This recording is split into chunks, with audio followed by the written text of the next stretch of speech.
Sawadee. As you can see from the subtitle of my presentation, when I didn't know what came over me, trying to think that I could cover 450 years of European mapping in 20 minutes. And as a result, I have some 60 pages to show you in 20 minutes. And the clock is ticking. Let me start. The first one is one of the oldest world map, 12th century, based on the text of Ptolemy. At far right, you can see the area Chersonesus, or the Malay Peninsula. The big island in the middle of the closed Indian Ocean is Sri Lanka. As you can see, the old belief is that you cannot sail directly from Europe to Asia. You have to go through the Muslim held lands in the middle. This text from Sebastian Münster in the famous text Cosmography.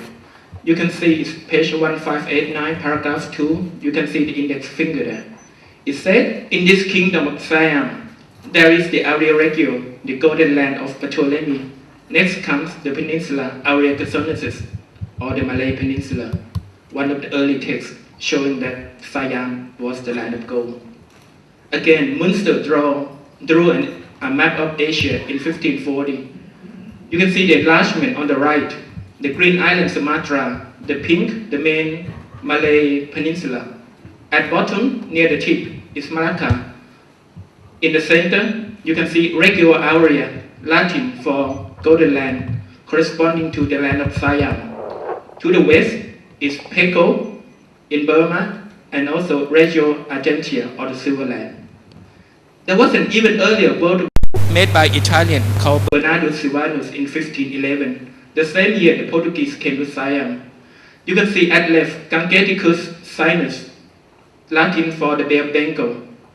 Again, at far right is the Malay Peninsula, Aurea Regio, the golden land corresponding to the land of Siam. To the west, Argentea Regio, corresponding to the Silver Land or Burma. 1420s, Venetian merchant Niccolo di Conti came to the Andaman port of Tenasserim. And later in 1439, he recounted the stories to Pope Eugene's secretary, Bacciolini. And in that recount, there was the first description of Siam. The map above is the famous world map, one of the earliest to use the Conte account, but no useful information on Siam. But 2 years later, 1459, an Italian priest, Fra Mauro, produced a really huge 2 meter by 2 meter map. It contains the first naming, the first depiction, and the first description of Siam. The map is oriented south at top, showing a trace of Islamic influence. You see at right is the Turkish 16th century world map. And if you look at the left, the Fra Mauro map, you can see that the top right is the continent of Africa. And can you see that Fra Mauro, 3 decades before Bartholomew Diaz, even suggested that you could sail to the Indian Ocean through Africa. This is the enlargement. Please note that it's south at top. So the center top is Sri Lanka, top left Sumatra, and the blue sea there is the Indian Ocean. And so you go through the Indian Ocean, through the Straits of Malacca, down to the Gulf of Siam, and you can see the river. And that river is the Chao Phraya. It encircles the big city named Ayutthaya. On this map, it was named Chiano. Chiano is derived from Chanel, the Persian term for Ayutthaya, meaning city of boats and canal. And at right, you can see a 10-line description. This city of Chiano is 6 days travel inland. On one shore is river named Chiano or Ganges. It's lined with inhabitants for a distance of around 30 days. Whilst the other shore is dotted with magnificent towns, castles, and palaces. Very important first description of Siam.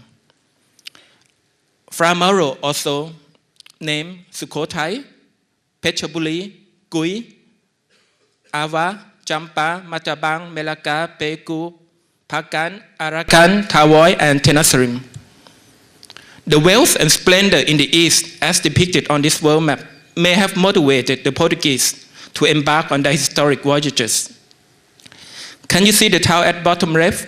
Nakali, could it be Nakhon Wat or Angkor? By the way, I forgot to mention that Fra Mauro was commissioned by King Afonso of Portugal to make this map, but the map unfortunately disappeared. The one at the National Library in Venice is a copy that was made around the same time. 1488, Portuguese navigator Bartolomeu Dias became the first European to round the Cape of Good Hope. You can see on this map, published just a year later, that the Indian Ocean is no longer closed. You can travel through Africa. Vasco da Gama, 10 years later, arrived at the port of Calicut on the west coast of India, establishing the Portuguese presence in the east.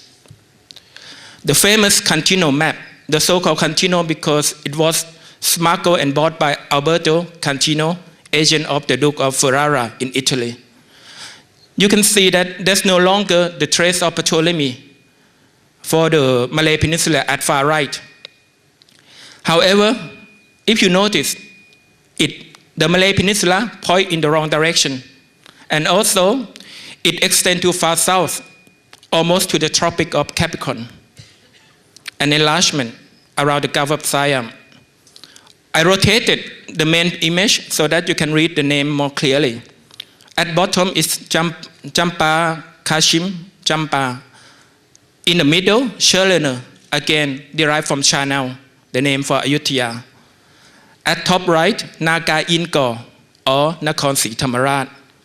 And the description are about merchandise. So when they drew this map in 1502, their main interest was about merchandise, goods in the region.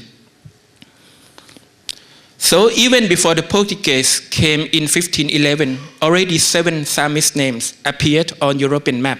Phetchaburi, Kui, Sukhothai, Ayutthaya, Chao Phraya, Chaliang, Nakhon Si Thammarat. 1511, Abu Kirk captured Malacca.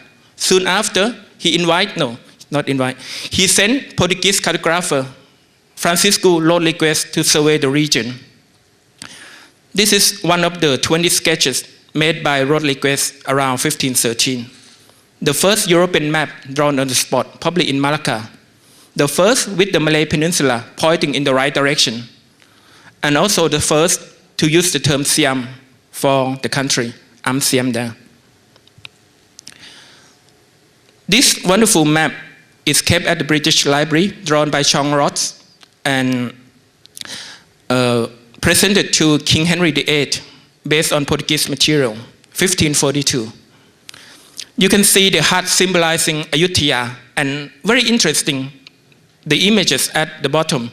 Could this be the first depiction of Siamese people, 1542? Another interesting Southeast Asian map, again south at top, on smuggled Portuguese material, published in Venice in 1554 by Gastaldi.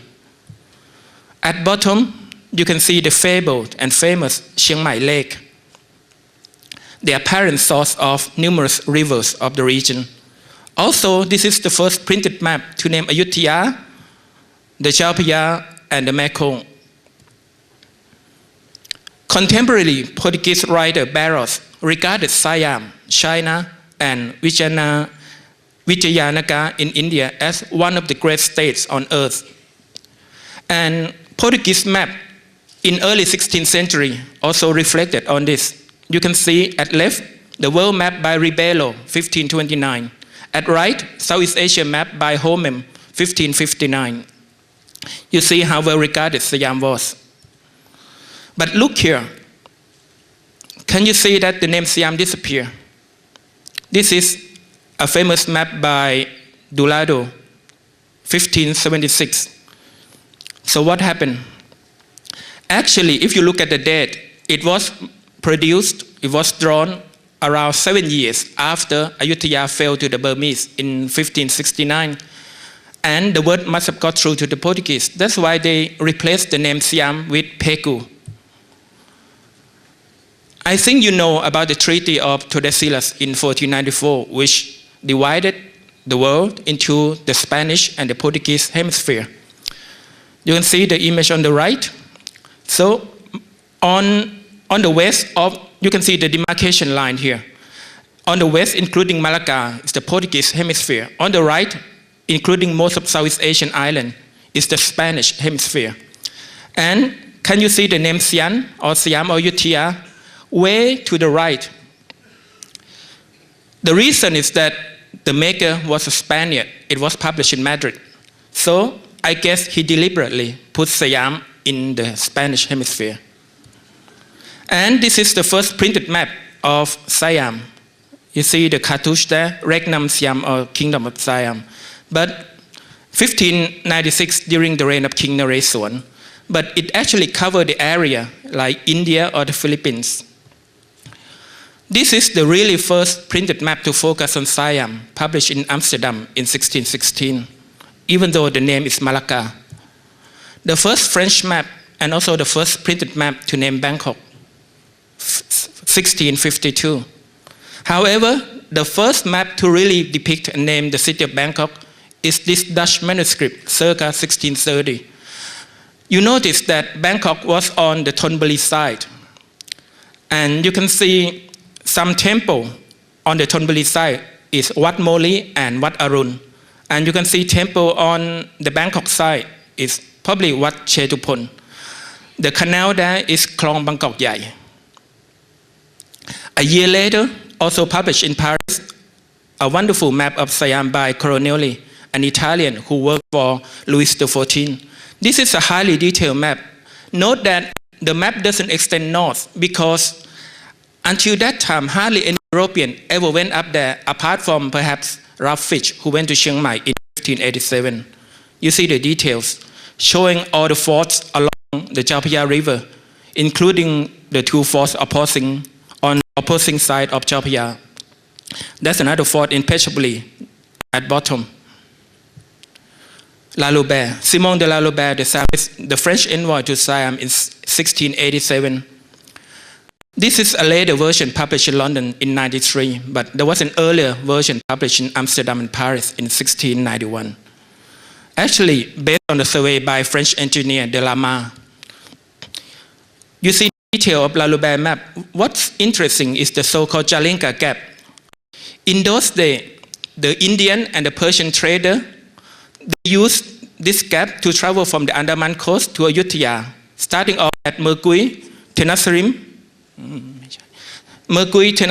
and then the town of, along the river here, along the town of Jalinka, and Gui, up to Pranburi, up to Phetchaburi, and then to Ayutthaya. The text is from one of the French journals, and some French travelers prefer this route in order to avoid the Dutch and the Portuguese. Some nice small German maps by Müller in 1692 and another edition 10 years later. Some rare Dutch map by Van der Aar, 1713, Kaiser, 1747. This map by Nicolas Bellang, French map maker. The one at left is interesting because it happened to be the last printed map of Siam during Ayutthaya period. The one at right is the only known map published in Scandinavia, in Copenhagen. The last printed map of the 18th century by Cassini, published in Rome. Also very beautiful. You see the cartouche at bottom. Maps published before 19th century are often adorned with beautiful cartouches, such as this one. See, now we turn to 19th century. Maps are not so beautiful. This is one by John Crawford, 1828, to accompany, no, this one by John Walker, 1828, to accompany John Crawford journal. You can see the first time Bangkok was recognized as capital. Also at bottom right, the first mention of Pattaya. Some German map. They call this region Hinter-Indian, which means behind or beyond India. A map published in Paris in 1854 to accompany Bishop Palagua journal. The first time the term Mueang Thai or Thailand was used on map. Another rare German map which show the routes by European explorer in the mid-19th century, including Muo, Bastian. Probably the first map to locate Angkor following Muo rediscovery in 1860. Angkor there just above the lake. These two French maps are interesting because it shows the true course of the Mekong. Before that, the European map tend to draw the route, the course of the Mekong, more or less a straight line from the Mekong Delta, north to China. But here, the Garnier map, 1873, you can see the Great Bends near Vientiane, near Luang Prabang. The so-called first modern map commissioned by the Siamese government, James McCarthy, London, 1888. However, according to Ernest Sato, during the reign of King Mongkut, some 20 years earlier, he commissioned a Dutch to make this map of Siam, but sadly, it may have disappeared.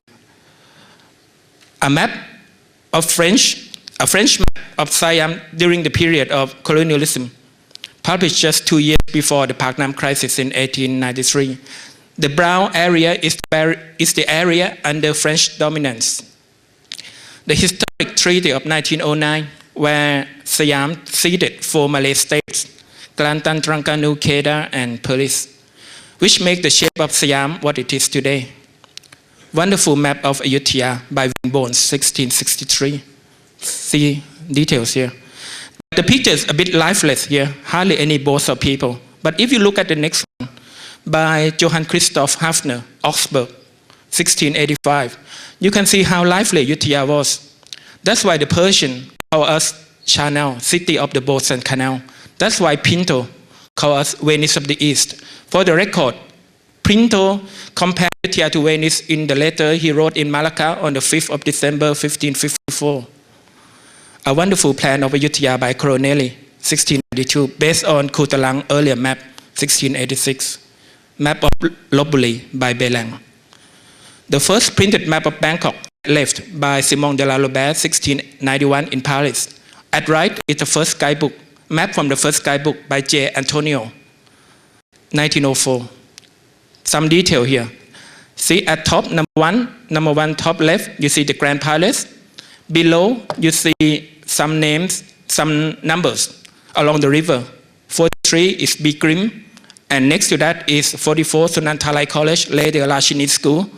And you see the three main street at bottom right, Sulivong, Silom, and Sathorn. And I mentioned a lot of, for European legations, most of them were along the Chao Phraya River, except some such as the German, the Italian along the Sathorn, the Belgian, the Dutch along Sulivong, and also some BNH number 80 on Sathorn. Okay. And then finally, the map of the Chao Phraya River. If I have more time, I could look at it. You see, on the eastern section of this 1904 map, it's quite empty. 71, a funny name, Windsor Castle. Actually, the palace of the Crown Prince Vajirunahit, now National Stadium, on Rama 1 Road. 73, we all know that, the Royal Bangkok Sports Club. No Raja Prasong intersection on this map. However, we have the closest, it's number 72, Wat Sa Pathum. See, 72 at the top right. Wat Sa Pathum is just roughly in the middle between Siam Paragon and Central World. We have Oriental Hotel here as well, along the river, number 108. Wonderful map of the Chao Phraya River by the Dutch Valentine, 1726, King Taisa era. The island capital is, of course, Ayutthaya. Above that, at center top, number 72 is Lopburi. Top right, number 80, Phetchabun. And in the middle, number 79, Phrabat Salaburi. And thank you for listening, and thank you for inviting me to be part of this historic symposium.